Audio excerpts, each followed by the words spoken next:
राधे राधे सबको। तो कैसे हैं आप लोग? आई होप कि आप लोग सब बहुत अच्छे होंगे। और ये है सुबह सुबह का टाइम और मेरे यहाँ ना सुबह वाले मुहूर्त में ही राखी बांधना था। तो मेरी ननद नहीं आई थी तो चिंकी आ गई थी। चिंकी अपने चाचा को भी राखी बांध रही थी और पहले इनको चाचा को राखी बांधने के बाद फिर अपने दोनों भाइयों को राखी बांधेगी। तो सब नहा वहा के रेडी हो गए थे राखी बंधवाने के लिए और इन लोगों का मस्ती ख़त्म ही नहीं हो रहा था, कभी कुछ तो कभी कुछ। बच्चों का तो वही रहता है और बच्चों के लिए ही फेस्टिवल रहता है, त्यौहार रहता है। बाकी अब हम लोग मैं सोचती हूँ अपना बचपन, तो लगता है कि हाँ सच में बचपन में ही सब कुछ था। अब तो एकदम त्यौहार ये वो कुछ पता ही नहीं चलता। और भाई लोग भी थोड़े दूर दूर हैं तो समझ में ही नहीं आता क्या राखी आया क्या गया। लेकिन नेक्स्ट ईयर से एकदम सोच के रखी हूँ कि ना राखी में एकदम पहुँचना है अपने भाइयों के पास, क्योंकि समय ना बहुत कुछ सिखाता है। तो ये समय मुझे यही सिखा रहा है कि अरे यार मतलब कुछ भी रहे अपने भाइयों को राखी बांधने के लिए पहुँचना है। तो बस इस राखी से तो यही सोच रही हूँ कि आने वाले राखी में अपने भाइयों को राखी बांधने के लिए मैं पहुँचूँ, या मतलब पहुँचूँ इसलिए सोच रही हूँ ना कि मेरे 3 भाई हैं। तो मतलब अगर कहीं मतलब अलग अलग जगह पे रहते हैं तो जाऊँगी तो फिर एक ही भाई को राखी बांध पाऊँगी। तो या तो फिर एक जगह 2 भाई रहते हैं तो या तो दोनों को बांध पाऊँगी। तो इसलिए सोचूँ मतलब इस साल अपने भाइयों से भी बोली हूँ कि ना नेक्स्ट ईयर हम लोग सब ऐसा कुछ कर मतलब वो करेंगे कि सारे लोग ना एक जगह इकट्ठे हो पाएँ और हम लोग भी मतलब राखी बांधें, कुछ हम लोगों को भी लगे कि हाँ राखी है। तो मेरी राखी तो बस ऐसे ही थी, मैं बच्चों को देख के ही खुश हो जा रही थी कि हाँ चलो राखी बन रहा है घर में। उसके बाद फिर ना लग गई थी अपने काम में। काम में क्या लगी थी, जब तक राखी बांधने का चल रहा था तब तक तो सामने बैठ के देख ही रही थी।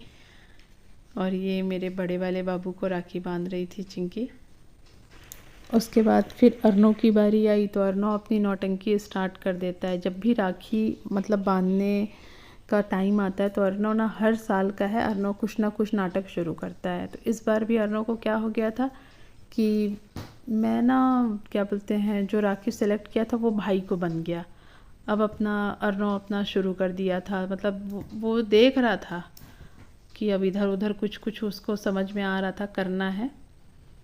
तो बस ये अर्नव शुरू कर दिया था नौटंकी। उसके बाद फिर मैं आ गई थी नाश्ता बनाने के बाद। अर्नव को चुप वुप करवा के फिर अर्नव थोड़े से बाद फिर रोना भी स्टार्ट कर देता है ना। फिर ये मैं काबुली चने को बॉईल कर ली थी और उसको फ्राई कर रही थी नाश्ते के लिए। इसको अच्छे से बॉईल करके ना इसके ऊपर मैगी मसाला डालूँगी। आज मैं सॉस वगैरह नहीं डालूँगी। इनको बोली कि बस यहीं बैठ जाइए, नाश्ता लगा देती हूँ मैं।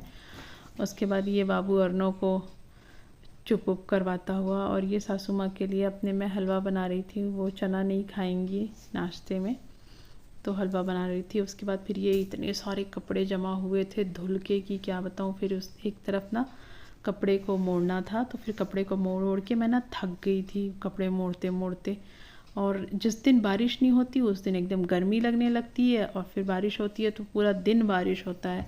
फिर भाई को आने में लेट हो रहा था तो फिर बस मैं उठ गई, अपने पूरा हॉल झाड़ू वगैरह लगा ली थी। उसके बाद फिर बाई आई तो मैं रूम अभी नहीं लगाई थी तो फिर मैंने कहा बाई को, बाई ये रूम आप लगाइए झाड़ू। उसके बाद बाई उम्र में तो बहुत बड़ी हैं लेकिन इनको भैया बोलती हैं। तो चलो मैं भी राखी लेकर आई हूँ तो फिर ये सो रहे थे आराम कर रहे थे तो मैंने कहा कि बाई राखी लेकर आई हैं। तो फिर ये फिर बाहर बैठे, फिर बाई राखी बांधी हैं और बाई के लिए फिर मैं एक साड़ी निकाली कि राखी बांधेंगी तो कुछ मिलना चाहिए बाई को। तो फिर एक साड़ी निकाली, मेरे पास रखी हुई थी, एक नई साड़ी थी तो फिर मैं बाई के लिए वो निकाली, फिर इनको दी कि आप दे दीजिए बाई को। Thank you for watching. Please मेरे वीडियो को लाइक करिए।